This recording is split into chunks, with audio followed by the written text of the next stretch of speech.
배밀이를 하다가, 처음에 배밀이 하기 전에 우리 뭐 했죠? 그 옛날 우리가 어떻게 중력에 노출이 돼서 우리 몸을 가누기 시작했는지 기억하실 수 있는 분? 한 말씀 주시겠어요?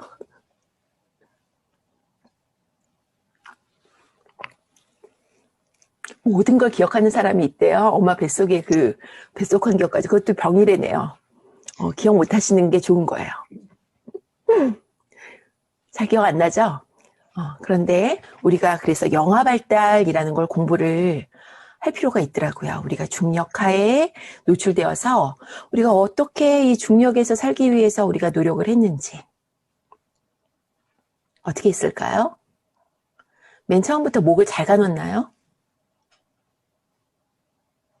우리 아기들, 태어난 아기들 목을 잘 못 가누니까 어떻게 항상 우리가 목을 받쳐주죠? 그쵸? 목을 잘 못 가눠요. 목을 좀 이렇게 좀 가눌 수 있게 되면서 시야가 달라지고 시각 정보가 들어오고 그리고 어떻게 되죠? 머리에 귀 속에 속귀 안에 전정계가 있거든요. 전정 감각. 머리 위치 변화에 따라서 내 몸을 어떻게 균형을 이룰지 중력하에서 그걸 잘 감지할 수 있는 평형기관이 귀 속에 있어요. 귀는 듣는 감각만 담당하는 게 아니었어요.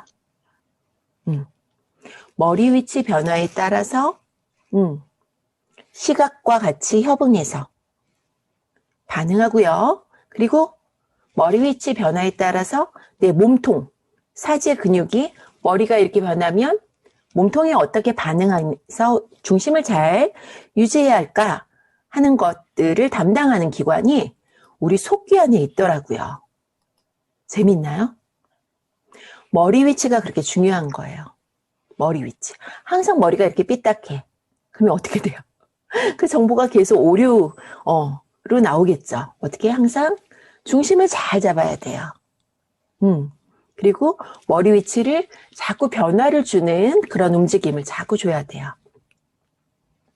그 이유가 거기에 있어요. 제가 호흡하고 여기 뭐 잡아서 하는 거 할 때 이 머리 위치 이거 있잖아요. 아주 여러 가지 의미가 동시에 들어있어요. 그 얘기를 어려워하실까봐 제가 다 말씀을 못 드렸던 걸 쪼개고 같지 않은 반복이에요. 똑같은 동작에 대해서 이런 의미가 있고요. 이런 의미가 있고요. 계속 덧붙여 드리는 거예요.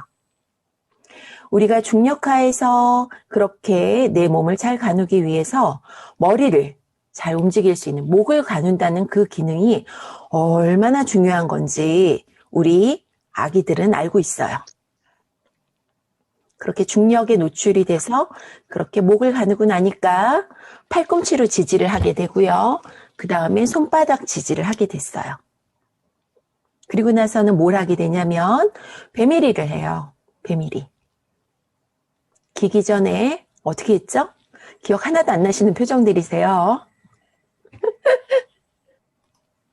얼굴 뵙고 하니까 저는 너무 좋아요. 지금 얼굴이 없으신 분들 지금 다 이제 근무지에서 소리만 듣고 계실 텐데 답답하시겠다. 지금 배밀이 과정을요. 제가 엊그제 EBS 어젯밤에는 못 봤어요. EBS 그 면역에 관련된 채널 꼭 보시면 좋겠다. 오늘 밤에도 하거든요. 그거를 제가 수요일 밤에 봤는데 우연히 거기에서 그 면역하고도 관련이 있더라고. 배밀이 과정이. 배밀이를 할 때 어떻게 해요? 그냥 우리처럼 그냥 이렇게 움직이나요? 아니면 꾸물텅 애들이 움직이나요? 꼬물꼬물거리죠? 지렁이 같이. 그쵸? 배밀이. 이게 장운동이 최고라는 거예요. 제가 앞뒤 막 이렇게 옆으로 그리고 막 이렇게 끈적하게 움직이자고 하는 거 장운동이 최고거든요. 장이 잘 움직여야 면역이 최고인 건 알고 계시죠? 우리 지난 시간에 공부했잖아요. 그쵸? 장이 굉장히 중요한데 장운동이 최고래, 배밀이가. 그러면서 어떻게 해요? 계속 아기는 여러 면적의 자극, 충격을 줘요. 배밀이 할 때. 어떻게 생각하세요? 발바닥에만 우리는 닿고 있잖아요. 근데 아기는 어떻게 해요? 배밀이 밀고 다니면서 온 방을 다 청소를 하고 다니잖아요. 그래서 계속 어디에 충격을 주죠? 저강도에? 뼈에 직접적으로 준대요. 뼈 안에 뭐가 있죠? 뼈. 뼈 안에 뼈. 그러니까 뼈 안에 빈 공간에 골수, 보온메로라고 하고요. 여기에는 조혈세포가 있어요. 혈구를 만들어요. 혈구. 우리 혈액이 뭘로 구성되어 있죠? 혈장과 혈구로 구성이 되어 있잖아요. 그쵸? 적혈구, 백혈구, 혈소판 뭐 이렇게 우리 외웠잖아요. 적혈구는 헤모글로빈이 있어서 어떻게 해요? 빨갛게 보이고 거기에서 어떻게 해요? 그 기능이 뭐였죠? 혈액을 타고 산소를 운반해주고 이산화탄소를 가져가는 역할을 해준다 그랬잖아요. 그런 역할인 거에 반해서 백혈구의 기능에 대해서 잘 알고 계시는 분 계세요? 백혈구가 바로 면역 기능을 담당하는 싸워주는 애예요. 오늘 움직이는 습관 하다 왜 이쪽으로 샜을까 면역이 지난 시간에 우리 면역 공부하는 거에서 조금 더 보강하고 싶은 거예요. 이렇게 뼈를 적절하게 자극을 주는 것은 뼈가 튼튼하게 하는 것뿐만 아니라 뭐에 좋다? 우리의 혈구. 적혈구는 계속 한 120일 산다 그러던가? 오래 못 살아. 얘네들을 자꾸 만들어주게끔 자극을 줄 수 있는 아주 중요한 요인이라는 거예요. 그런데 이렇게 계속 배밀이하고 다니고 기어다닐 수만은 없잖아요. 우리는 두 발로 걷기로 했잖아요. 그쵸? 그러다 보니까 어떻게? 손바닥에 자극이 들어가는 거예요. 몸에 대한 자극이 들어가는 거예요. 그래서 자꾸 저는 어떻게 하자고요? 자꾸 손바닥에 뭔가를 해서 이렇게 자극을 온 전신에 주고 뼈에 강도 높은 자극을 막 충격을 주자는 게 아니라 적절한 진동 감각. 여기 계속 등장하는 게 진동 감각이에요. 중력 자극. 이런 것들을 계속 뭔가 저항을 주자는 거죠. 스트레치 해주고, 스트레치 하면은 힘있게 늘려주면 특히 그냥 이완이 아니라 근막을 타고 뼈에까지 자극이 전달되기 때문이에요. 여기까지. 내용이 그렇게 어렵지 않죠? 왜? 우리가 겪어본 일이니까 그래요. 그렇게 해서 우리는 중력하에 잘 살게 됐어요. 중력하에서 우리가 그냥 아무 생각, 의식 없이도 그냥 무의식적으로도 잘 중심을 잡고 걷고 뛰고 외발서고 그렇게 할 수 있게 됐어요. 근데 어느 순간 우리는 그것이 좀 어려워지는 때가 오기 시작했어요. 그걸 우리는 노화라고 자꾸 부르더라고요. 우리 책 페이지 중에 이런 말이 있어요. 여기 너무 들려드리고 싶은 얘기가 너무너무 많은데 하나하나 조금 이따 찾아서 하고요. 아기들은 중력에 노출된 경험이 많지 않아서 계속 공부해 나가는 과정이기 때문에 이렇게 하지만 노인들은 어떻다고 표현을 하냐면 중력에 노출되는 기회를 본인한테 주지 않음으로써 아기처럼 이렇게 자세가 구부정, 태아기 때 구부정한 몸으로 돌아간다. 동의하시나요? 그렇게 해서 관 속에 묻히는 거예요. 자꾸 이렇게 균형 감각을 기르려고 하는 시각, 전정 감각, 고요시용 감각, 그리고 신체 내부 감각 이런 것들이 우리의 중력화의 균형을 유지하게끔 해주는 이러한 아주 좋은 감각들이거든요. 이 감각이 자꾸 우리를 노출을 시켜야 우리는 어떻게 되면 똑바로 살 수 있게 돼요. 근데 이거를 자꾸 안 하는 거야 우리가. 그러니까 어떻게 돼? 점점 꼬부라지는 거야. 제가 이 특정인을 지칭해서 죄송한데 윤여정님 진짜 존경하거든요. 근데 그 윤여정님의 이 등만 조금 펴드리고 싶은 거야. 왜 저렇게 구부정하실까? 그 연세에 비해서. 조금만 이렇게 펴드리고 싶은데 본인은 이제 나이 먹었으니까 괜찮다고 생각하지 않으실 것 같아. 그분은. 나이 든 걸 그렇게 막 대단한 것처럼 여기지 않으시고 항상 노력하고 새로운 거에 도전하려고 하시는 마인드가 계시더라고요. 이 생각을 꼭 전달해 드리고 싶어요. 자세, 움직임, 통증은 내 뇌에서 만들어낸 하나의 결과물이에요. 어떻게 해줘야 되냐면 자꾸 목을 스트레치 해주고 쭉쭉 늘려줘야 돼요. 그리고 자꾸 움직여줘야 되고요. 중력에 자꾸 노출될 수 있는 그런 환경들, 계속 머리를 움직여주는 거, 머리를 움직여주는 거, 속기, 그리고 눈을 감아보는 거예요. 눈을 감아보는 거. 눈을 감는 자극은 어떻게 되죠? 시각을 차단하니까 더 아까 얘기했던 전정감각, 그리고 내 손가락, 발가락 끝단에 있는, 그리고 내 몸의 근막에 내재되어 있는 고유 수용 감각, 신체 내부 수용 감각에 더 의존하게 만드는 거예요. 앞을 못 보시는 분들이 이런 지압이라든지 이런 거 굉장히 잘 하시잖아요. 잘 만져내잖아요. 앞 통점들을. 그 부분에 노들이 있거든요. 이렇게 뭔가 꽉 뭉쳐져 있거든요. 그 부분을 잘 차서 풀어주시잖아요. 이런 감각들이 살아난단 말이에요. 그러한 자극을 우리가 줘보는 거예요. 내 몸에. 좀 자신감 있는 동작이다 싶을 때는 어떻게? 눈을 감아보는 거예요. 안전한 환경에서. 그런 자극들을 내가 자꾸 과학적이고 체계적인 걸 내 몸에 주려면 어떻게 해야 돼? 지금 주무시는 거 아니죠? 눈을 감아보는 거죠. 이런 자극들을 주려면 알아야 돼요. 공부하지 않으면 절대 이런 것들을 알 수가 없어요. 그쵸? 깊은 깨달음으로 어느 날 그냥 머릿속에 확 들어오는 그런 게 아니거든요. 막 맨날 공부만 하고 있으라는 얘기가 아니에요. 하나의 깨달음을 얻기 위해 노력하고 그걸 계속 음미하는 거죠. 그리고 내 삶에서 자꾸 녹여내는 거, 실천해보는 거. 그래서 공부하자고 하는 거지. 뭐 공부가 뭐 별건가요? 아까 보여드렸던 강의 내용인데요. 이걸 지금 우리가 여기서 공부할 내용은 아니지만 노화에 따라서 이렇게 심혈관계와 호흡기가 변해요. 아까 우리 심장은 봤고요. 폐의 기능도 이렇게 변화돼요. 그래서 어떻게? 노화로 인해서 폐가 잘 팽창하고 잘 제자리로 돌아가는 이런 기능들이 다 떨어지는 거예요. 그래서 어떻게? 흉곽, 갈비뼈 있는 이 꽉 경직되어 있는 거야. 그럼 어떻게? 점점 호흡을 하기가 더 어려워요.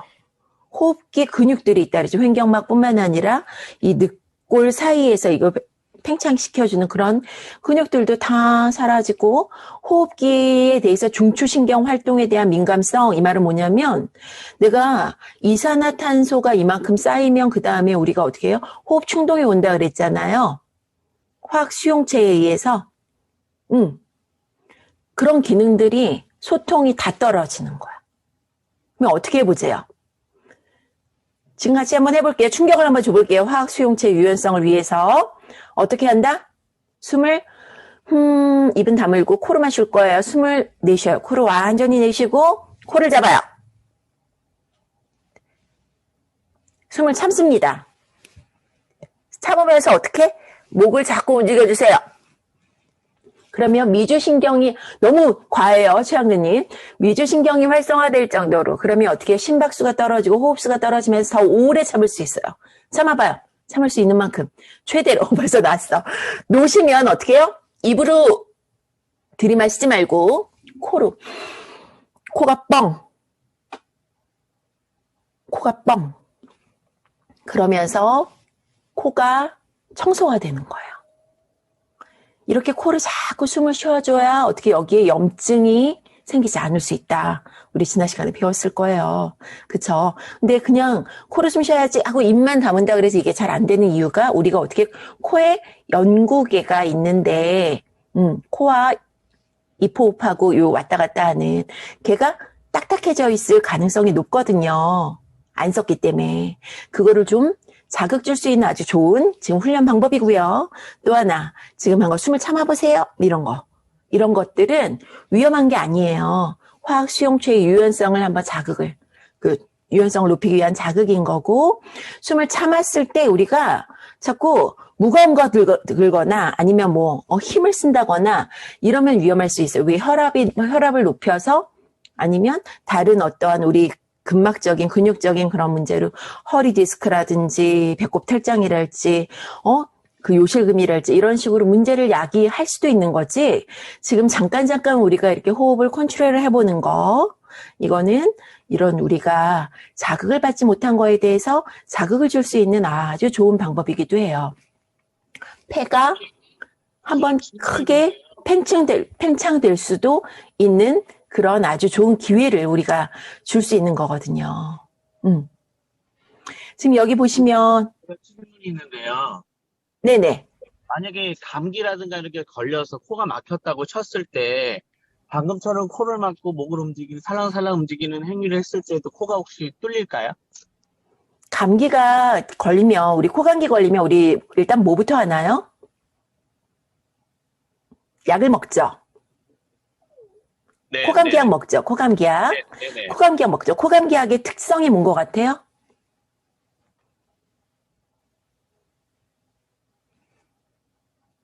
뭔지도 모르고 그냥 먹었죠. 네.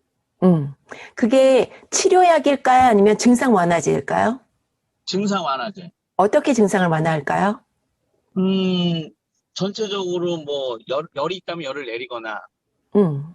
아니면은 뭐가 더 있을까요? 코가 자꾸 막히고 숨을 못 쉬고 막 이러니까 그걸 먼저 먹으면 어떻게 돼요? 좀 코가 뚫리는 것 같은 느낌적인 느낌이 들지만, 그런 느낌을 주게 하는 건 뭐냐면 코의 혈관을 수축시키는 작용을 해요.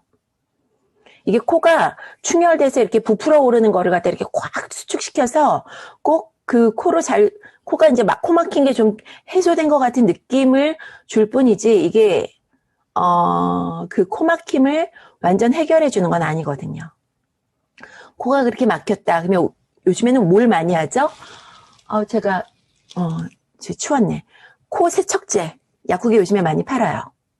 그냥 수돗물로 하는 거는 오히려 세균을 내 코에다 넣는 꼴이 되고요. 증류수. 물을 식혀서 거기에다가 이제 그 식염수 가루를 팔기도 하고, 아니면 식염수를 사세요. 통으로. 식염수를 사서 식염수로 코 세척하는 게 우선이에요. 그렇게 해서 농이라든지 그런 것들이 되게끔 한 다음에 자꾸 코로 숨 쉬는 거를 연습을 해보면 좋겠죠. 지금 뭔가가 여기에 꽉 막혀 있는데 코로 숨 못 쉬는데 이걸 코를 이거 한다 그래서 뻥뻥 뚫리지는 않을 것 같아요. 제 생각에도. 제가 이런 아이디어들을 이렇게 관심을 더 갖게 된 이유는 아기를 키우는 과정에서 깨닫게 된 거죠. 아기를 키우면서 어떻게 됐죠? 우리 걸핏하면 병원에 가요. 애 안고 가요. 그러면 의사 선생님은 약을 줘줘요. 그리고 요즘은 덜하지만 엄청난 항생제를 주죠. 코가 막히고 뭐하고 하다 보면은 대부분 비염으로 가고 이게 축농증으로 넘어가면 너무 괴롭거든. 그러니까 어떻게 주는 항생제부터 그냥 먹여버렸어요. 저도 그랬어요.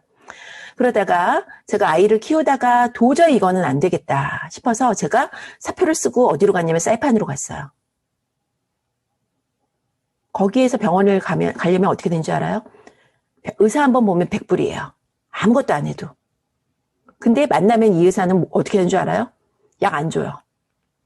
이 정도는 괜찮으니까 집에서 푹 쉬게 하래. 그리고 이 코 막힌 거는 바닷가에 데리고 가서 바다 수영 시키라는 거예요. 그러면 코 세척 된다고. 처음에는 이게 진짜, 정말 이게 무슨 뚱딴지 같은 소리야. 지금 감기 걸려서 열나고 지금 막 힘들어하는 애를 바다 수영을 시키라고? 저는 못 시켰어요. 못 시켰는데 하여간 약도 안 지어주지. 그리고 의사 한번 만나려면 100불이나 내야 되지. 이러니까 그다음부터 병원을 안 가게 되더라고요. 중요한 사실. 그냥 낫더라고요. 그래서 얘가 힘들어하니까 그다음부터는 코 세척을 시켰죠. 그냥 편하게 낫더라고요. 공부해야 돼요. 근데 우리는 이런 걸 하나하나 따지려고 하면 너무 세상에 따질 게 너무 많으니까 그냥 남들이 하던 대로 쫓아가게 되거든요. 근데 그 쫓아가는 과정에서 우리가 너무나도 우리 자신의 몸을 해치고 있었다는 깨달음이 언제쯤 오죠, 우리는? 진짜 돌아가실 때쯤 느끼시는 것 같아요. 그리고 그 다음에 이제 후회를 하는 거죠. 그럴걸. 그랬어야 했어.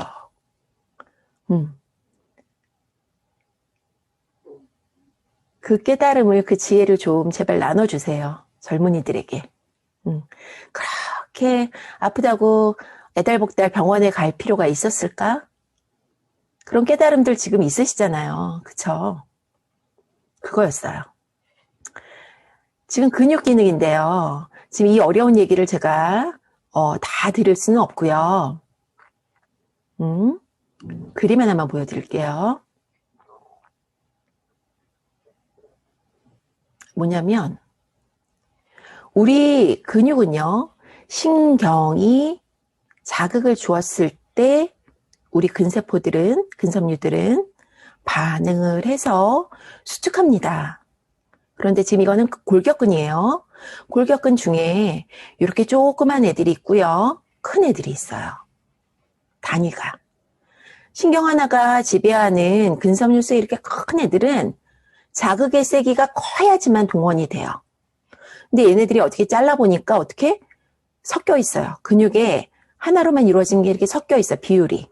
그런데 우리 이 움직이는 습관 저자도 표현을 하셨지만 이런 애들이 바로 항중력근이에요. 중력하에 우리가 안정화시킬 수 있는 그런 아이들. 꾸준히 지속적으로 계속 수축을 해요, 얘네들은. 그리고 얘네들은 뭐냐면 내가 힘을 쓸 때 쪼그려 앉았다 일어났다 아니면 뭐 이렇게 좀 무리 되는 자극을 주는 애들이 그런 일들을 했을 때 이런 애들이 동원이 돼요. 근데 아까 말씀드렸잖아요. 중력에 처음 노출된 애들은 이런 거를 잘 못하겠죠. 왜? 이제 중력에 노출됐으니까 이제 꼬무락꼬무락만 하고 있는 거죠. 항중력근을 발달시키는 과정이죠. 거기에다 그래서 자세가 지금 그런 상태야. 꼬부라져 있고 뭔가 이렇게 꼬물락꼬물락 하고 있는 상태예요. 근데 나이가 들어가면 갈수록 다시 어떻게? 얘네들은 사라진다고. 왜? 우리는 자꾸 그런 중력에 노출하는 움직임을 안 하니까. 자꾸 사라져. 그래서 원래 젊었을 땐 이랬는데 나이가 들면은요. 이렇게 이 까만색으로 된 부분이 이런 애들이에요. 중력하에서 활동적으로 큰 힘을 발휘할 수 있는 애들이 이렇게 사라져버려. 그렇다고 해서 얘네들 자세를 유지하는 이런 안정근들 있죠. 항중력근들도 그대로 있느냐? 사라져요. 다 사라져요. 이게 뭐예요? 근감소증, 사코페니아예요. 이렇게 근육이 다 사라지면 무슨 문제가 생겨요? 대사율이 낮아져서 살이 쪄요. 지방이 축적돼요. 먹은 게 다 살로 가요. 에너지를 쓰이는 게 아니라. 근육을 적절하게 써서 자꾸 이게 근육이 사라지지 않게끔 해주면 어떻게 된다고요? 먹은 거 다 에너지로 만들고요. 다 발산해 나가요. 맛있게 먹어도 돼요.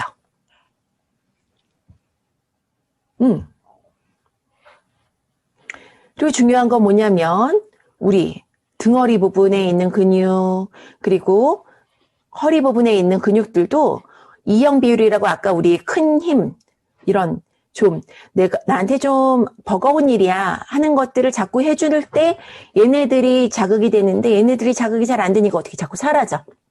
그러니까 어떻게 돼요? 노화의 특징. 꼬부랑 할머니가 돼요. 꼬부랑 할머니가 안 될 수 있거든요.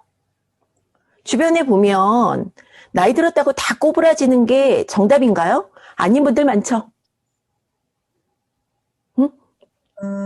어떻게 해야 될까요? 지금 이렇게 노화에 따라서 여러 가지 변화들 아주 많이 일어나거든요. 그중에 여기도 있죠. 고유손감각, 전정감각. 이것의 감소는 시각 기능이 저하와 더불어 넘어짐 위험성 그리고 중요한 거 자세 불안정성.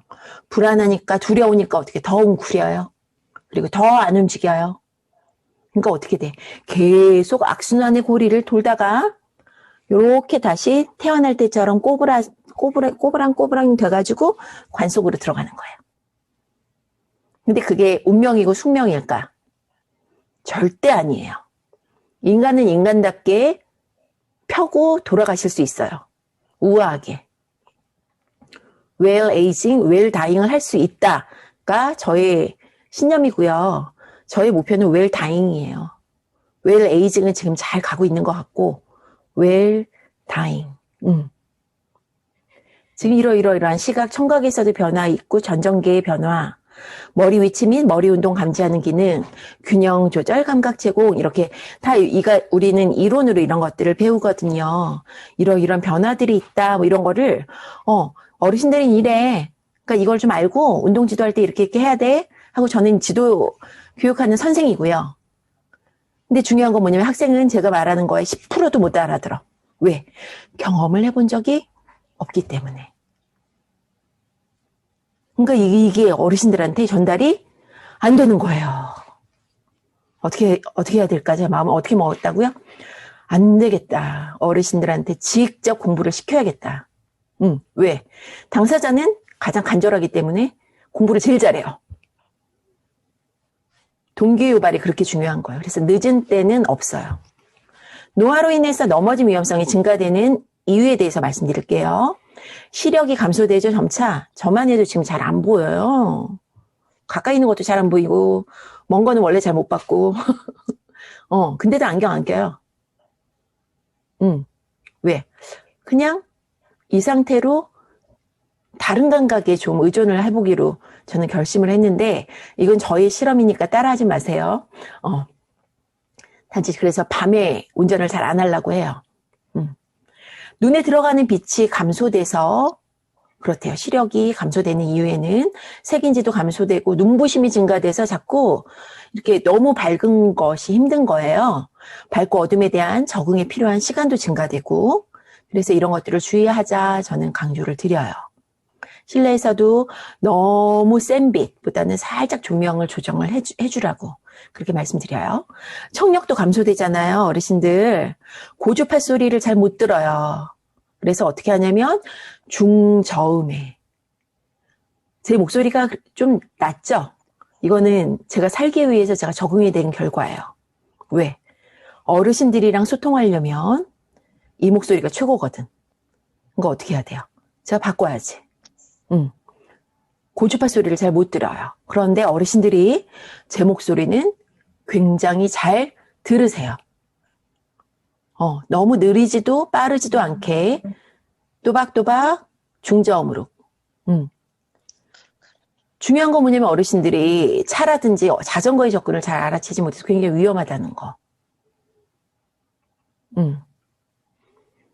인지 변화, 환경에 대해서 자꾸 혼동이 와요. 여긴 어디고 나는 누구지? 할 때 저도 가끔씩 있거든요. 근데 자꾸 이런 혼동들이 오고 주의력이 그러니까 자꾸 흐트러지죠. 각성 수준이 감소하고 그러니까 판단력이 자꾸 떨어지고요.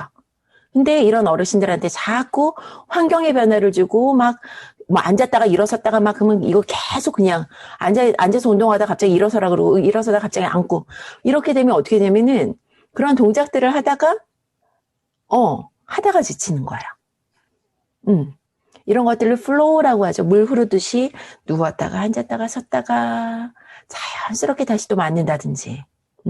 이걸 잘 프로그램을 만들어야 된다는 거. 그렇게 해서 자꾸 자세를 적절하게 부하를 줘서 중력에 노출시키게끔 만드는 거 너무 중요하다는 거. 왜냐하면 기립성 저혈압이 와요. 어르신들 노화의 특징이에요. 기립성 저혈압이라는 거는 뭐냐면 압력 조절 시스템이 우리의 감각이 떨어지기 때문에 그래요. 압수용체가 있거든요. 우리 몸에는 압력을 조절하는. 그래서 누워있으면 심장에서 뇌로 혈액이 잘 공급이 되잖아요. 중력의 영향을 안 받으니까. 근데 앉거나 서면 어떻게 핑 돌아요. 왜? 뇌로 혈액이 바로바로 탁탁탁탁 안 되니까. 젊었을 때도 그랬단 말이에요. 쭈그려 앉아서 똥 싸고 일어나면 이렇게 핑 돌잖아요. 응? 젊었을 때도 그랬는데 어르신이 되면 이런 압력 수용체에 대해서 내가 혈류를 확 혈압을 바꿔줘야 된단 말이에요. 이 기능이 떨어진다고. 그러니까 어떻게? 자꾸 앉았다가 훅 일어났다. 이렇게 되면 어떻게? 어지러워. 그러다 어떻게? 꽈당 넘어지면 큰일 나는 거죠. 그냥 혼절이거든요. 혼절. 머리를 보호하고 뭐 이렇게 넘어지는 게 아니라. 그리고 또 중요한 건 뭐예요? 넘어질 때 어디를 짚거나 그러면 여기 손목 골절, 여기 고관절 골절. 짚었다고 안전한 게 또 아니야. 아이고, 어쩜 좋아. 그쵸? 조심조심 움직이지 말고 가만 누워서 살까요? 그게 아니라는 거지. 자꾸 점진적으로 뭔가 자극을 줘서 뼈도 적절하게, 유지하게. 노화가 되면서 점차 이런 변화를 겪는 것은 너무나 자연스러운 현상이에요. 자연스러운 거죠. 그걸 그냥 받아들여야죠. 어떻게 받아들여야 돼? 아, 누웠다 앉았을 때 요 정도는 내가 핑 도는구나. 그러면 어떻게? 그거보다는 조금 덜하게 자극을 줘야지. 그러면서 내 몸이 자극이라고 느낄 정도의 그런 습관들을 자꾸 내가 내 몸에 줘보는 거지. 그래서 어떻게? 거기에 대해서 내가 적응할 수 있게 해줘야지. 그쵸? 이걸 누가 줄 수 있어? 제3자가? 이런 걸 겪어보지도 못한 파릇파릇 어린 애들이 어르신들의 그 마음을 다 읽어서 운동을 그렇게 잘 지도해주면 얼마나 좋을까요? 근데 그게 현실적으로 어렵더라고요. 그걸 누가 판단을 해서 나는 이 정도가 나한테 딱 맞는 거니까 내가 알아서 할게 해줘야 돼요, 어르신들이.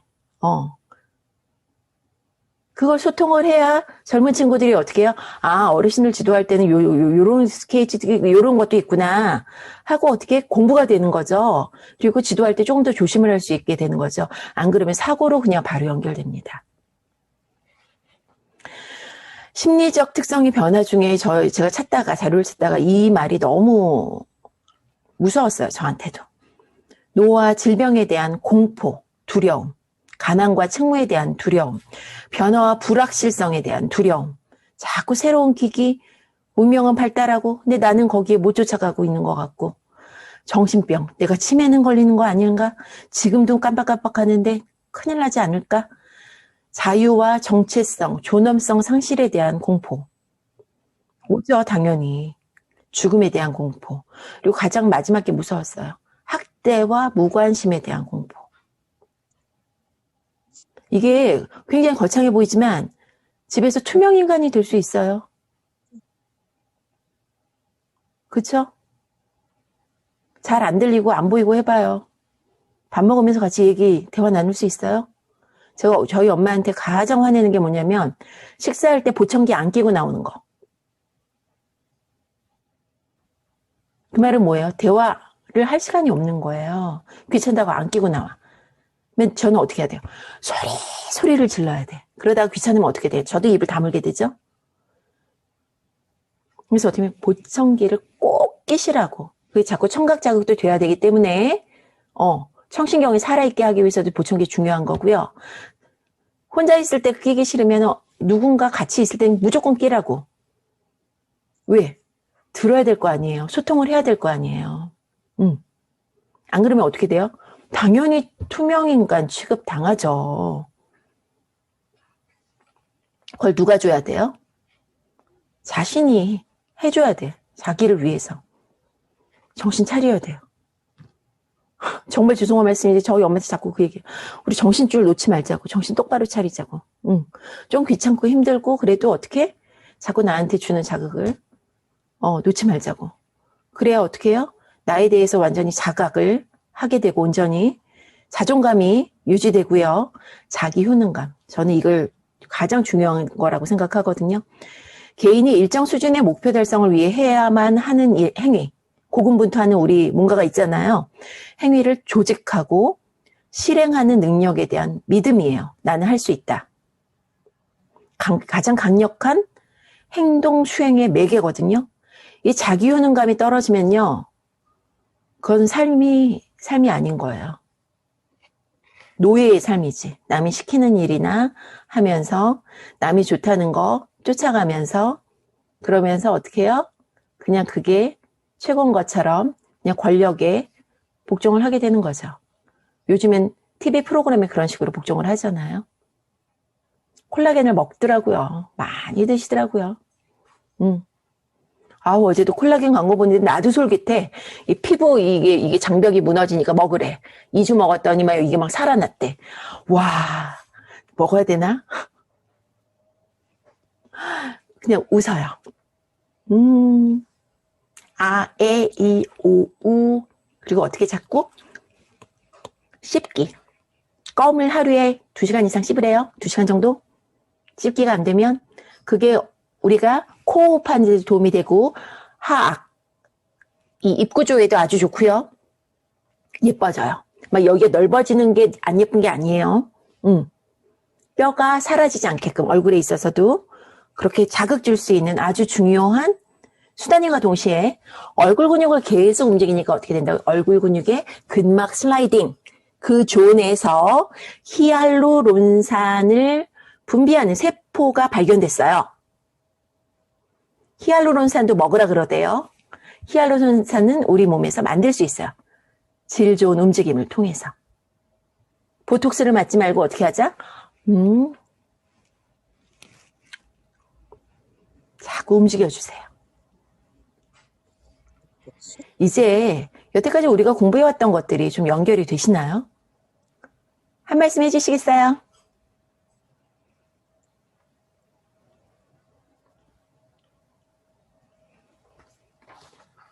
도대체 뭘 들은 거야 싶으시나요? 아니면 우리가 여태까지 공부해왔던 10회차 중에 오늘 9회차인가요?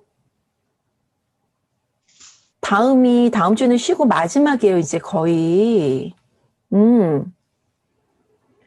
마지막 차이는 우리 치매에 대해서 다룰 거거든요. 지금도 치매에 대한 공포가 있으신가요? 두려움이 있으신가요? 있죠. 그 두려움을 뭘로 승화할까요? 움직여야겠다. 나는 할 수 있어. 라는 그런 긍정의 에너지로 바꿀 수 있는 기회가 되셨나요?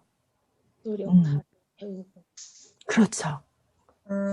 그 과정을 꾸준히 하는 사람에게는 절대 치매라는 것이 올 수가 없어요. 잠 잘 자는 거 최고.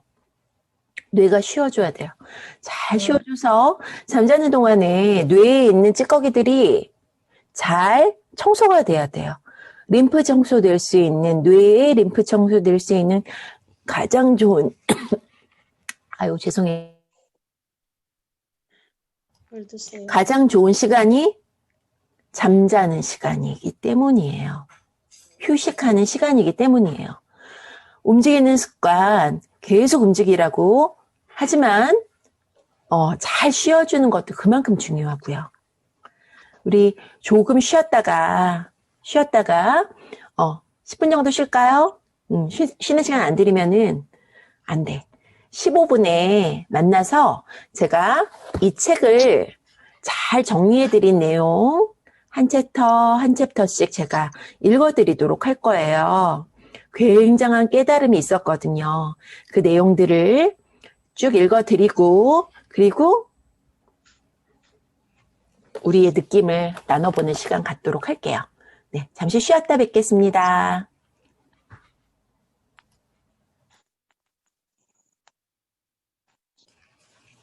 네, 다시 시작을 해볼게요. 지금 움직이는 습관. 이 책에서 건강한 삶을 위해서는 중력이 필요하다. 이렇게 주장을 해요. 우리는 어디에서 살고 있습니까? 중력이 1G인 지구에 살고 있으니까. 그쵸? 우주 비행사를 관찰을 해보고 이 저자가 느낀 것은 우주 비행사들이 겪게 된 몸의 변화가 노화랑 너무 비슷하다라는 사실이었어요. 무중력 상태에서 지냈던 우주 비행사들. 그리고 그것이 침대에 오래 누워 있었던 병상에 있었던 환자들과도 비슷하다. 그리고 그것이 중력에 노출되기를 꺼리는 현대인들의 그러한 신체 활동 부족에 의한 그런 증상들과도 너무나 비슷하다. 이걸 깨닫게 되신 것 같아요. 그리고 첫 챕터에 그렇게 소개를 하신 거죠. 건강한 삶을 위해서는 중력이 필요하다. 그렇게 말씀하셨고요. 우주비행사의 몸에서 벌어지는 일에 대해서 설명해 주시고 생명은 우리 지구상에 사는 생명체들은 중력에 적응해왔다. 물론 우리도요. 엄마 뱃속에서 나온 다음부터는 어떻게 했죠? 스스로 중력에 대해서 내 몸을 어떻게 가누고 살면 좋을까? 그걸 계속 탐색하고 거기에 맞게 우리 신경체계를, 근육계를, 대사계를 발달시켜 왔죠. 지금 현대인들이 겪게 되는 이러한 신체활동 부족병은 바로 중력 결핍 증후군이다. 이렇게 표현을 하셨고 아이들에게서 영감을 갖자고 하죠. 아이들이 중력에 대해서 어떻게 몸을 발달시켜 왔는지를 그 아이디어를 아이들로부터 얻어보자 이렇게 주장하셨어요. 페이지 39페이지 부분에 무중력의 결과들 이 부분을 어떻게 소개하셨냐면 초기 우주비행사들은 우주비행에서 돌아오자마자 현기증을 호소하기 시작했다. 그러면서 여기 이러한 그 증상들을 관찰하기 시작했던 거죠. 이 저자와 같은 그런 우주비행사의 몸들을 우주비행에 돌아와서 이렇게 자꾸 불편감을 호소하니까 거기에 대해서 연구한 의사들이 그 다음에 또 증상을 보니까 증상의 경중은 우주에 머문 기간에 따라 달라졌다는 거예요. 짧게 머문 경우에는 상대적으로 증상이 경미하지만 오래 머물수록 증상은 확연해졌다는 거예요. 우주비행사는 우주에 단 며칠만 가 있더라도 신체가 약화되어 지구에서 살기 부적합해지고 말았대요. 귀환한 후 지구의 중력을 받게 되면 더 많은 문제가 나타났는데요. 우주에서는 점진적이고 상당히 순차적으로 시작된 문제들이 지구로 귀환한 후에는 한꺼번에 확 자극으로 오기 때문이죠. 가장 심각한 문제가 바로 자세와 보행이었다는 거예요. 귀환한 우주비행사의 66%가 일직선으로 걷는데 어려움이 있었고요. 이걸 텐덴 워킹이라고 하거든요. 어르신들 이거 잘 못해요. 발과 발을 마주해서 어떻게 시작과 끝을 이렇게 일직선으로 걷는 거. 그래서 저는 훈련시킬 때 처음에는 세미텐담 이렇게 꼭 일직선으로 안 맞추더라도 이렇게 걷기 훈련 뭐 이런 식으로 그런 걷기 훈련 앞뒤로 뭐 이런 거 많이 시켰어요. 그래서 잘 안 되는 걸 자꾸 해보자고 제가 말씀드렸잖아요. 69%는 둔해진 느낌이 있었다. 또한 약 69%는 모퉁이를 돌 때 벽에 부딪히거나 자려고 누웠을 때 침대 발치로 미끄러지는 느낌이 드는 등 감각 여파가 지속되었다. 우리 오랫동안 그냥 하루 종일 그냥 누워있는 날 더 피곤하고 더 막 무기력해지고 더 힘들어지고 막 감각 이상한 거 그런 느낌이 있으시잖아요. 그쵸? 막 연휴 막 지나고 막 이러면 더 중력 결핍 증후군이라는 그런 용어를 쓰시면 될 것 같아요. 약 30%는 서거나 걸을 때 현기증을 느껴 욕지기가 나고 구토를 하기도 했다. 목 근육이 위축되었기 때문에 머리가 불안정했다. 우주선에서는 걷지 않아도 괜찮았기에 평형 감각이 무뎌져 걸음만 하는 아이처럼 짧고 폭이 넓은 걸음걸이로 걸었다. 그리고 발을 딛기 전에 발가락을 끌기도 쉬워서 곧잘 고꾸라졌다. 이거 어르신들에게 너무 많이 보이는 현상들이고요. 그리고 굉장히 특이하게도 저하고 지금 인연이 된 선생님 한 분이 허리가 아파서 그 통증 누그러뜨리는 그런 시술이라기보다 주사 치료를 받았는데 그 주사 바늘이 척수의 관을 뚫어서 뇌척수액이 흐른 거예요. 이런 일도 벌어지더라고요. 흘렀는데 이거에 대해서 병원이 제대로 그러니까 이런 증상이 있어서 어지럽고 막 무조건 누우면 괜찮고 서면 힘들어지거든요. 그래서 보통 이렇게 뇌척수액 흐르면 열흘 정도 그냥 누워 있어야 되는 그런 응급처치를 해야 된다라고 하는데 그런 피드백을 못 준 거예요. 그 병원이. 절대 그렇게 해서 이런 일이 일어날 일이 없다. 그냥 무시를 해버린 거죠. 이 선생님이 열흘 넘게 그냥 고생하다가 그래도 안 되니까 나중에 어떻게 블러드 패치라 그래서 혈액으로 그 부분을 이렇게 메꾸는 시술까지 하고 뭐하고 하면서 몇 달이 흘러버린 거예요. 그래서 몇 달을 누워 지내게 수밖에 없는 상황이 됐죠. 정말 이 우주비행사가 겪는 이러한 문제 있잖아요. 아주 심각하게 겪고 계세요. 지금도 몇 달이 지났는데도 지금 조금씩 복귀되고 있지만 너무너무 힘들어 하시거든요. 다시 책으로 돌아와 볼게요. 이런 이유와 더불어, 근데 제가 이 기회를 더불어서 드리고 싶은 메시지는 돌아갈 수 있다예요. 왜? 우리는 이 땅에 태어났을 때 이렇게 고군분투해서 중력하에 살 수 있게 우리는 해냈거든요. 우리 아기 때. 기억은 못하지만. 그거 다시 한번 하면 돼요. 어쩔 수 없이 이렇게 됐다라는 거에 너무 화가 나고 힘든 시기지만 슬기롭게 저는 헤쳐나가실 거라고 믿어요. 이런 이유와 더불어 우주비행 후 회복하는 동안 부상당하지 않도록 귀환한 우주비행사는 균형감과 협응력을 철저히 검사해 본다. 이렇게 되면서 또 중요한 문구가 또 나오네요. 중력이 없는 우주에서 우주비행사는 몸이 어디에 있는지 평형감각으로 알 수 없기 때문에 눈에, 시각에만 의존을 했어야 해요. 왜? 시각, 귀 속에 있는 전정감각, 그리고 여러 감각인 고유수용 감각, 신체 수용 감각 이런 것들을 통합해서 우리가 균형을 유지하고 자세를 만들고 움직이고 이러는데 그런 것들을 하나도 못 받게 되는 상황이니까, 무중력 상태니까. 그러니까 어떻게 됐어요? 눈에만 의존을 했었다는 거죠. 시각에만. 정보를 얻지 못하는 균형체계 대신 사용 빈도가 많은 눈이 앞장서서 주위를 보고 위치를 파악한다. 그런데 지구로 돌아오면 속귀, 귀의 안쪽에, 가운데 안쪽에 단단한 뼈로 둘러싸인 부분을 말한다. 이 속귀가 중력에 적절하게 전정계예요. 반응하는 법을 잊은 상태이기 때문에 넘어진다라는 감각조차도 못 느끼는 거야. 우주비행사는 몇 주 내에 회복하는 듯 보이지만 증상들이 종잡을 수 없이 간헐적으로 재발하여 달리기나 계단을 오르내릴 때 넘어질 수 있고 운전할 때 사고를 일으킬 위험이 높아진다. 그렇지만 극복할 수 있다예요. 어떤 우주비행사들은 귀환한 뒤 며칠 지나서 달리기를 하다가 잠시 훈련하지 않은 운동선수처럼 근육 부상을 입고 만다. 고유수용 감각, 신체 내부 수용 감각 이런 것들이 다 떨어지니까 그래요.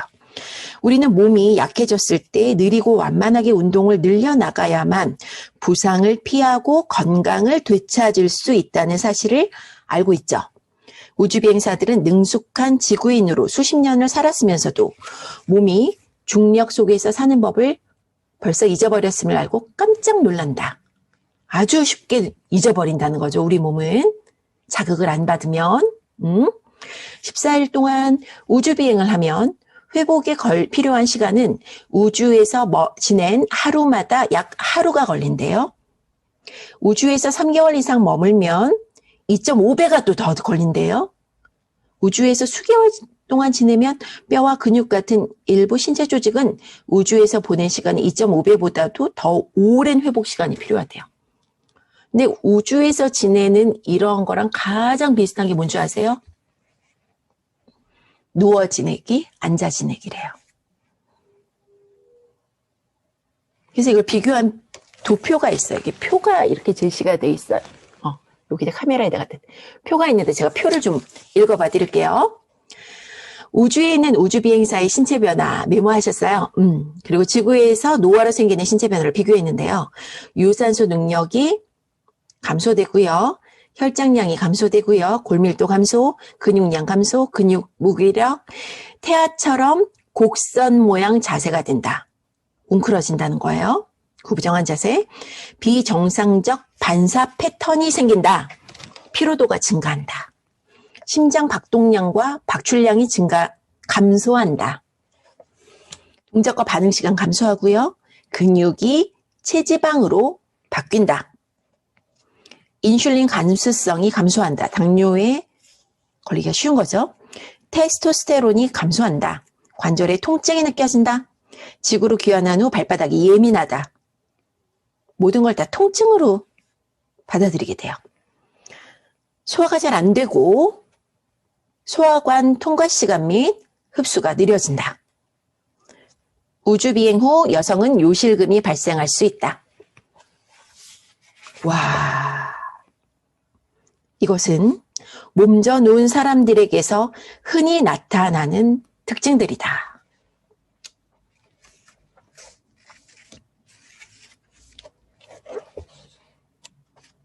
무시무시하죠? 비활동적인 페이지 51페이지인데요. 비활동적인 생활 형식에서 비롯된 결과 가운데 골반 근육이 약해져 생기는 요실금이 있다. 미국 보건복지부에 따르면 30세에서 59세 여성 4명 중 1명은 한 번 이상 요실금 증세를 경험했다고 해요. 사실 임신 중에 스트레스성 요실금이라고 해서요. 막달에 재채기 하다가 오줌 찔끔하는 여성들 상당히 많거든요. 그리고 아기 낳고 나서도 좀 이런 증상들이 있단 말이에요. 좀 골반저 근육이 늘어져서. 그래서 어떻게 얘네들을 탄성을 회복하는 그런 운동들을 해줘야 되거든요. 근데 이거를 잘 모르잖아요. 그런 교육을 받아본 적이 없으니까. 정보가 없으니까. 그리고 살다가 어떻게 되냐면 그 다음에는 막 스트레스를 받아요, 우리가. 그러면 자꾸 얘를 이렇게 골반저 근육을 자꾸 조이는 습관으로 변한대요. 그러면서 어떻게 변하냐면 자꾸 똥꼬가 찝히는 듯한 느낌. 자꾸 복부를 앞으로 빼면서 약간 이렇게 걸치든 듯한 잘못된 자세로 가면서 골반저 근육이 꽉 잡고 있는 그런 교감신경 항진형의 그런 모습들을 보이거든요. 어르신들 자세 중에 구부정한 자세 중에요. 그런 모양을 보이시는 어르신들이 꽤 많이 계세요. 아랫배라기보다 서해 보이는 부분을 이렇게 쭉 빼고 서 있을 때 등은 피려고 노력을 하지만 등은 구부러진 상태에서 이걸 우리는 스웨이백 포스처라고 해요. 그런 분들을 보시면 대부분 골반저에 문제가 있으시더라고요. 근데 이런 분들은 케겔 운동같이 조이는 운동만으로 되는 게 아니에요. 왜? 지금 이렇게 조이고 있거든. 근육은 너무 짧아져도 약한 거고요. 너무 늘어져 있어도 약한 거예요. 적절하게 늘어나고 줄어들고 탄성이 있어야 되는데 이게 약하니까 어떻게 되냐면요. 이분들도 요실금에 시달려요. 절박성 요실금. 화장실 뛰어가다가 새요. 막 이런 것들이 막 혼자 있어. 그러니까 막 헷갈리는 거죠. 이거 도대체 뭘 어떻게 하라는 거야? 뭐부터 해야 되냐면 골반저의 이완, 늘어남, 깊게 들이마실 때, 내 몸은 풍선할 때, 부풀릴 때, 늘어나면서 수축하는 느낌, 쪼일 때 이번에는 끌어올리는 느낌, 걸을 때마다 탄력 있게 골반저가 반응하는 느낌, 숨 쉴 때마다 반응하는 느낌, 탄력성을 회복해야 하거든요. 굉장히 어려운 내용이에요, 사실은. 이것만 본격적으로 지금 공부하시는 분들이 상당히 많고요. 이러한 요실금 너무나 흔해요. 대개 노년에 생기는 요실금은 골반 근육을 반복적으로 조이는 케겔이라는 근육 강화 등척성 운동과 점프나 춤 같은 수직 가속 활동으로 완화하거나 해소할 수 있는 문제가 있다. 만약에 이분이 그냥 케겔 운동만 얘기했으면 저 이렇게 인용 문구 그대로 읽어드리잖아요. 이런 점프 운동 잘해야 돼요. 이것만으로 완화되는 게 아니라 잘 늘려주고 수축하는 그런 걸 하고 수직 점프 운동을 해주셔야 돼요. 그냥 하면 어떻게 되는 줄 아세요? 요실금이 더 악화돼요. 지금 앉아서 지금 강의 들으시잖아요? 지금 앉아있을 수밖에 없는 습관이라면 어떻게 해요? 지금도 살랑살랑 움직이면서 호흡과 함께 계속 리드미컬하게 골반저를 이완도 시켰다, 수축도 시켰다. 반복을 한번 해보실까요? 그리고 완전한 이완은 언제 일어난다 그랬죠? 언제 일어난다 그랬죠?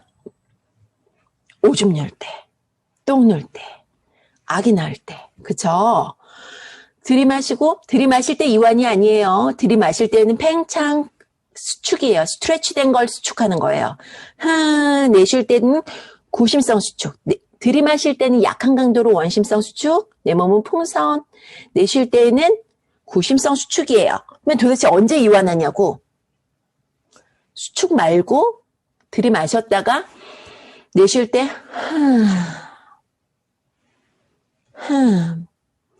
완벽한 이완을 경험하는 거를 하루 중에 우리는 8번은 할 수 있어요. 8번 이상. 그게 뭐죠? 화장실 갔을 때. 진짜 화장실에서 골반저 근육의 이완을 정말 많이 경험하시길 바라고요. 너무 교감신경 항진으로 지금 막 스트레스 받고 있는 상황이라 그러면 골반저 근육을 자꾸 이렇게 이완시켜주는 이러한 느낌을 수시로 갖기를 바래요. 그리고 나서 어떻게? 지금 이분이 얘기하신 것처럼 쪼이는 운동도 할 수 있고 수직 점프, 수직 가속 활동도 할 수 있어요. 저는 이것을 우리나라 택견, 전통 무예인 택견 폰밟기로 발을 디딜 때마다 수직 가속 활동을 할 때마다 골반절을 탄력 있게 잡을 수 있게끔 그렇게 운동 프로그램을 만들어서 어르신들 그리고 임산부들에게 제공을 해드리고 있어요.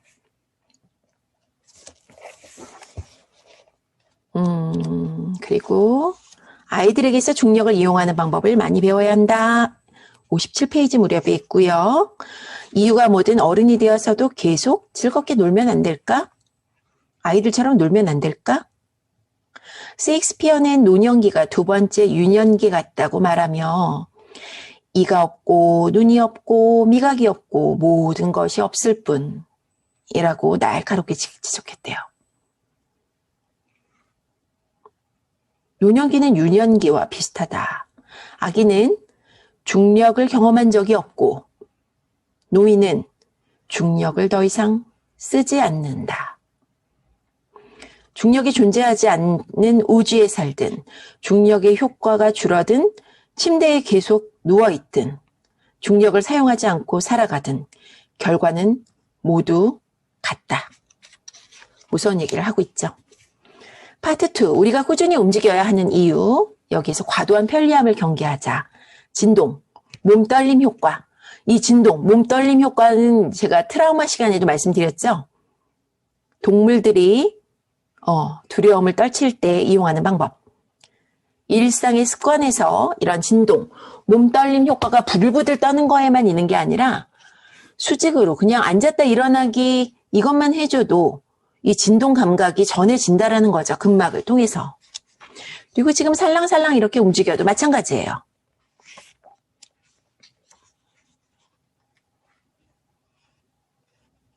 페이지 68페이지에 일어설 때마다 몸은 체액, 호르몬 등을 변화시키고 근육을 수축시킨다.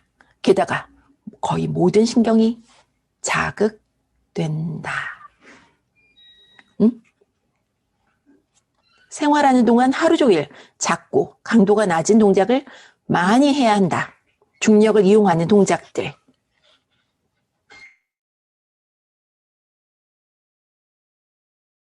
페이지 68페이지에 나와요.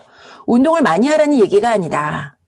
강연회에서 나는 청중들에게 운동을 얼마나 자주 하느냐고 묻곤 한다. 나처럼 청중들은 운동을 많이 할수록 좋다는 생각에 세뇌되어 있었다. 사람들은 일주일에 3회에서 5회, 하루에 30분에서 1시간 동안 운동을 한다고 대답했다.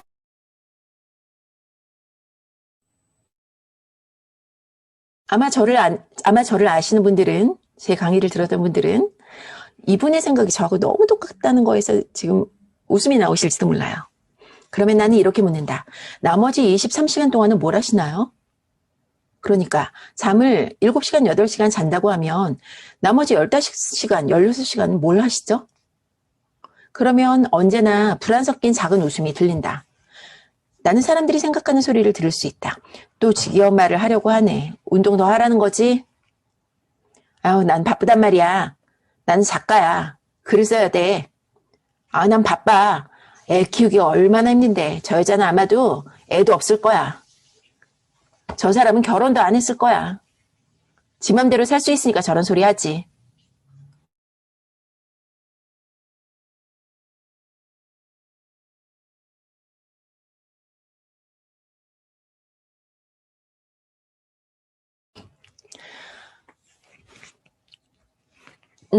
저희 부엌에서 너무 소음이 크게 들려서 잠깐 음소거 했었어요.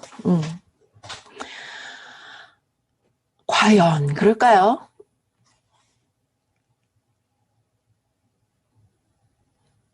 저는 친정 엄마랑 같이 살거든요. 아버지가 정말 급사한 이유로. 근데 엄마가 많이 아프셔서 정말 거의 일주일에 한두 번은 병원을 모시고 다녀야 되고요. 그리고 우리 아이는 홈스쿨링이에요. 그러니까 어떻게 해야 돼요? 제가 부모님을 될 수 있으면 안 하고 싶어도 별로 안 좋아하고 우리 남편이 너무 잘해주니까 할 기회를 많이 없다 보니까 이제 그 기능이 많이 쇠퇴가 됐어요. 그래도 어쨌건 차려주고 치우고 청소하고 빨래하고 정말 바쁘거든요. 그렇기 때문에 이렇게 얘기하는 거예요. 24시간 트레이닝일 수 있는 호흡에 대해 조금 더 관심을 가지셔야 되고요. 싱크대 앞에서 할 수 있는 움직임, 커피 머신에서 커피를 내리면서 할 수 있는, 기다리면서 할 수 있는 움직임, 식수를 받으면서 생수기 앞에서 할 수 있는 움직임 분명히 있을 수 있거든요. 설거지 하다가 할 수 있는 움직임. 제가 만약에 결혼도 하지 않았고 아이도 안 낳았고 정말 아무 그런 경험이 없었고 그냥 온전히 그냥 내가 하고 싶은 일만 하고 살았다면 이런 깨달음이 저한테 왔을까요? 막 가슴 막 조이면서 막 일을 해내야 되고 막 쫓기고 이런 삶이 저한테 없었으면 제가 일상에서 이렇게 이원 반응을 장착하셔야 됩니다. 저는 이런 걸 느꼈어요. 이런 말을 할 수 있었을까요? 결코 아니에요. 결코 아니라는 거죠. 운동은 비만과 제2형 당뇨병을 조절하는 데 효과가 있다. 음식으로 축적된 지방을 처리하고 혈류 속 당을 조정하여 인슐린, 유리지방산, 중성지방 생성에 관여한다. 운동량이 많을수록, 즉 운동을 힘들게 오래 할수록 지방 분해가 많다는 뜻이다. 그래서 다들 죽기 살기 운동을 합니다. 그러나 내 말은 더 많이 하라는 뜻이 아니라고 사람들에게 전하기가 힘들 때가 있다. 다른 종류의 활동을 이야기하는 것인데도 말이다. 이렇게 좀 애매하게 글이 나갔는데요. 일상에서 꾸준히 우리의 몸이 자극이라고 느낄 정도, 스트레스라고 느낄 정도의 예방접종을 꾸준히 주자는 거예요. 그냥 너무 쉬운 강도로 하면은요, 우리 몸은 이걸 자극으로 못 느끼거든요. 자극이라고 느낄 정도의 아주 적당한 강도, 중저 강도를 꼭 찾아내시길 바래요. 중저 강도. 그걸 일상에서 꾸준히. 지금도 해볼까요? 깊게 코로 숨 들이마시기, 내 몸은 풍선. 살짝 오줌 참기, 좀 참기, 내쉬는 호흡에 어깨 등짝 조여서 끌어내리기. 반복해서. 이런 미주신경 활성화 운동을 계속하다 보면 마음이 편안해지고 어떻게 되죠?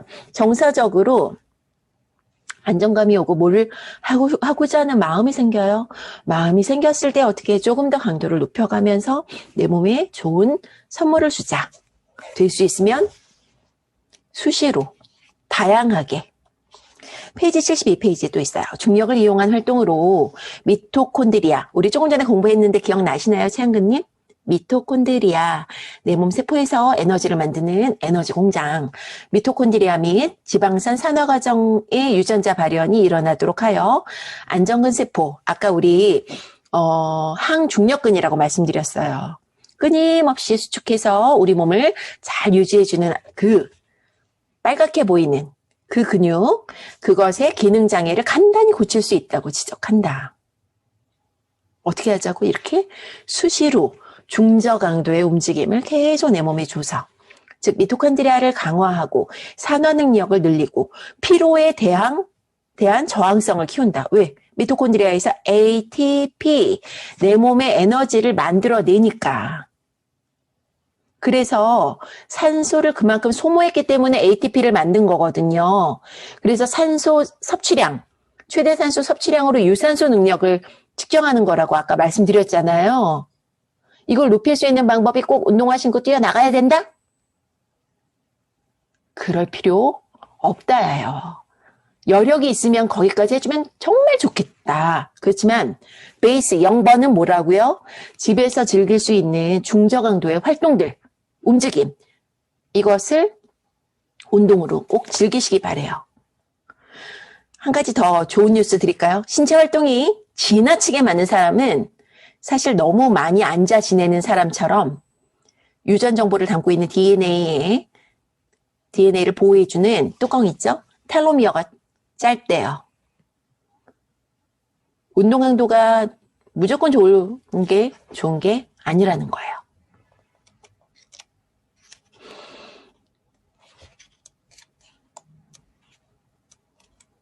이 정도 지금 챕터 2, 챕터 3는 제가 건너뛰었고요.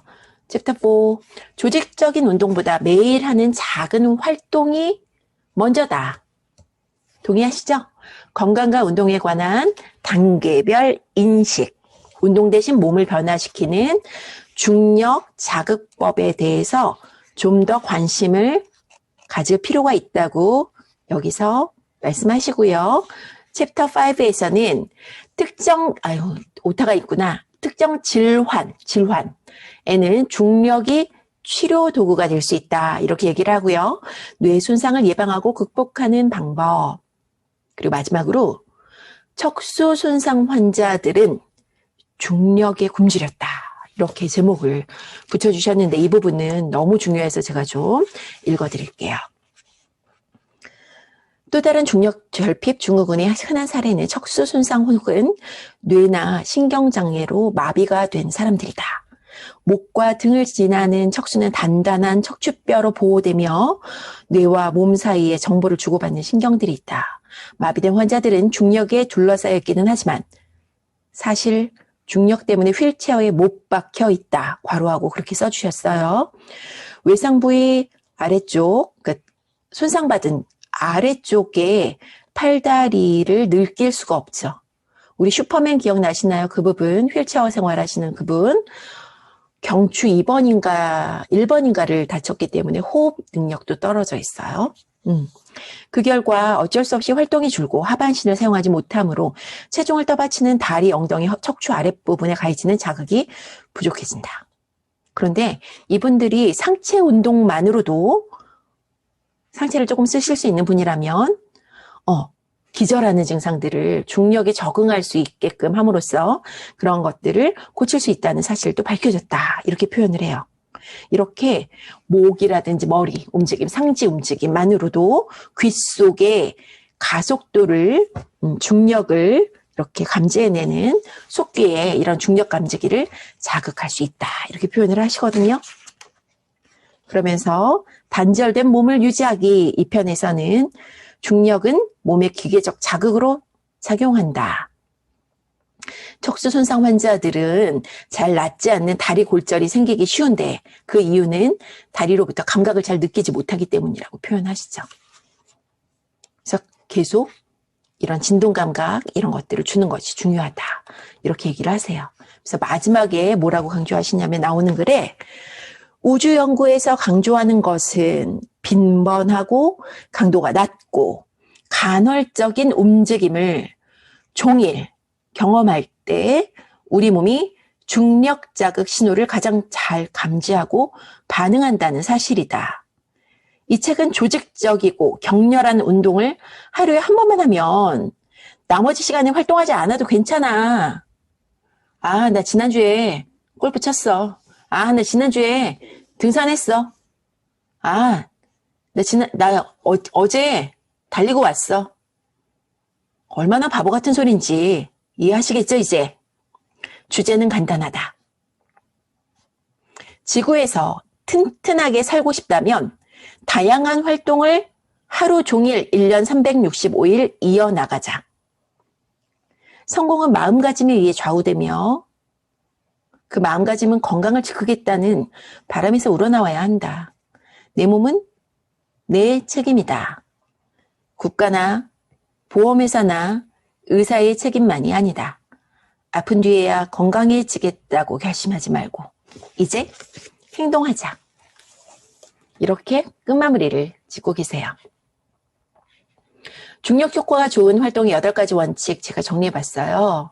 우주연구에서 강조하는 것은 빈번하고 강도가 낮고 간헐적인 움직임을 종일 경험할 때 우리 몸이 중력 자극 신호를 가장 잘 감지하고 반응한다는 사실이다. 이렇게 주장하시는 이분이 중력 효과가 좋은 활동 8가지 원칙을 어떻게 말씀하셨냐면 어떤 활동을 선택하는 게 좋을까요?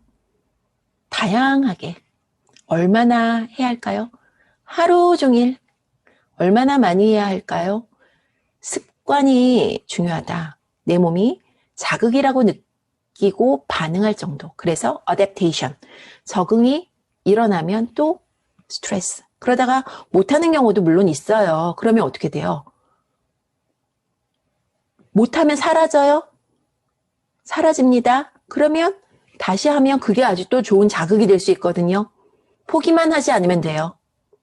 난 배렸어. 아유, 다이어트 하려고 했는데 이번에 이거 실패야. 아유, 나 이렇게 꾸준히 운동하려고 했는데 안 돼, 안 돼. 이러지만 않으면 돼. 간헐적으로 빠른 것과 느린 것을 교대하기. 간헐적으로 어려운 것과 쉬운 것을 교대하기. 다양하게. 중력을 생각하기.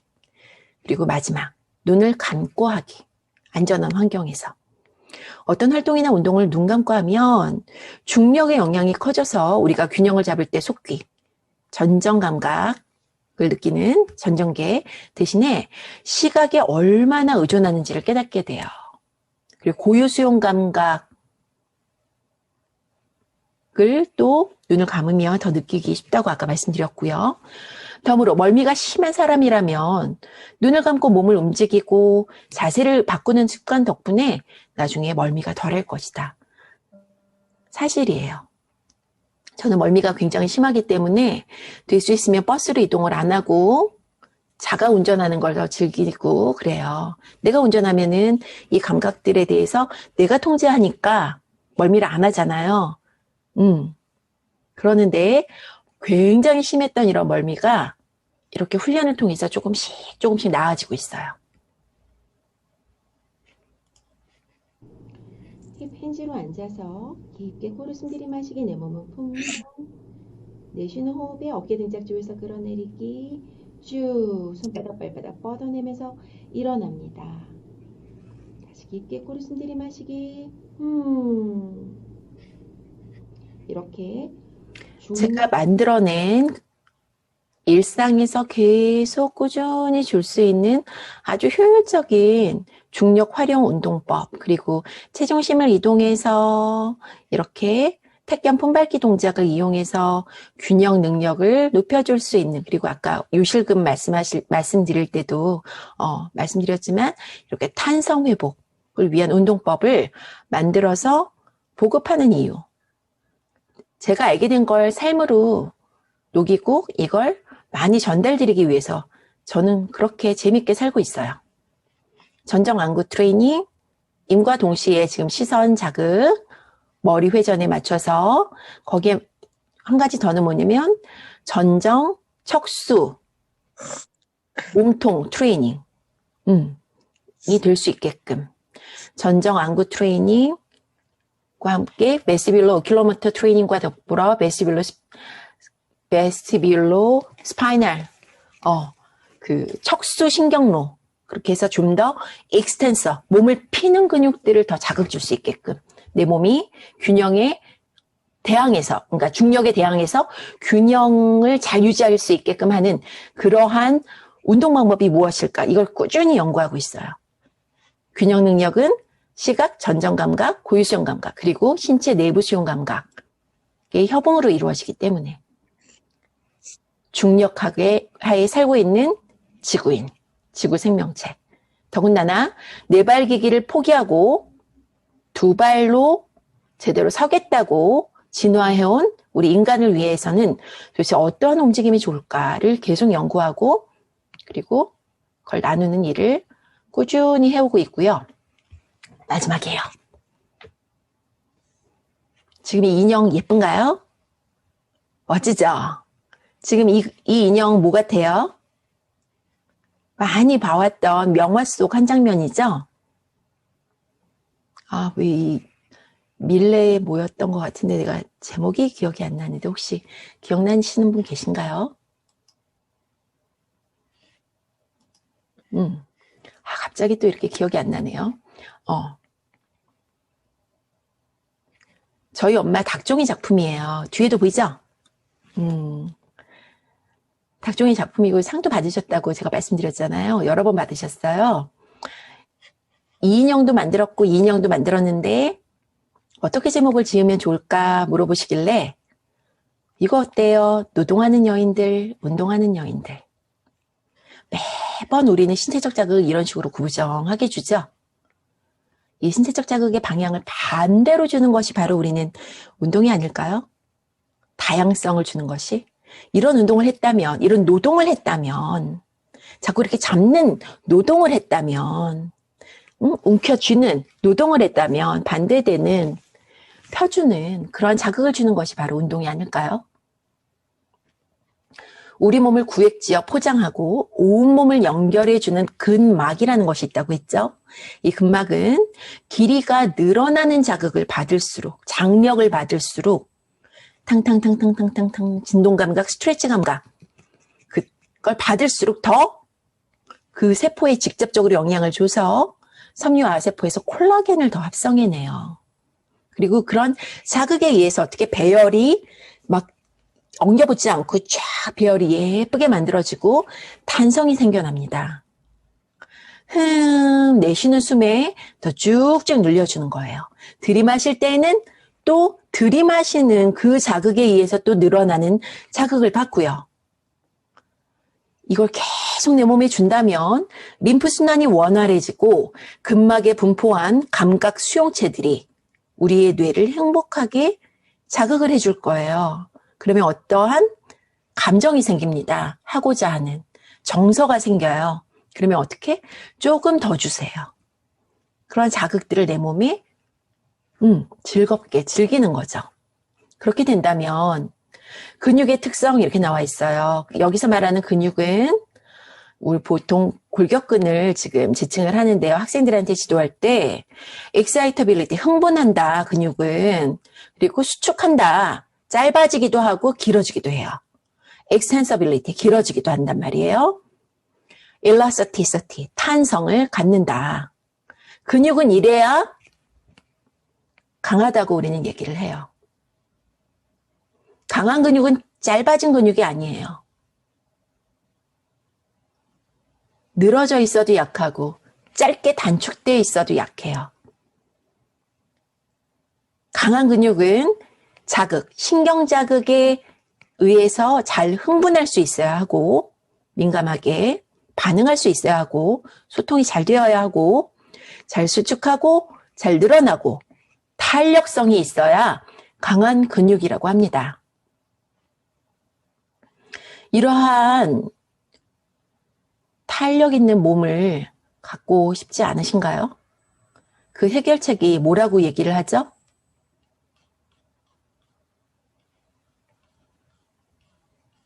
무엇을 하라고 하죠? 오늘의 결론.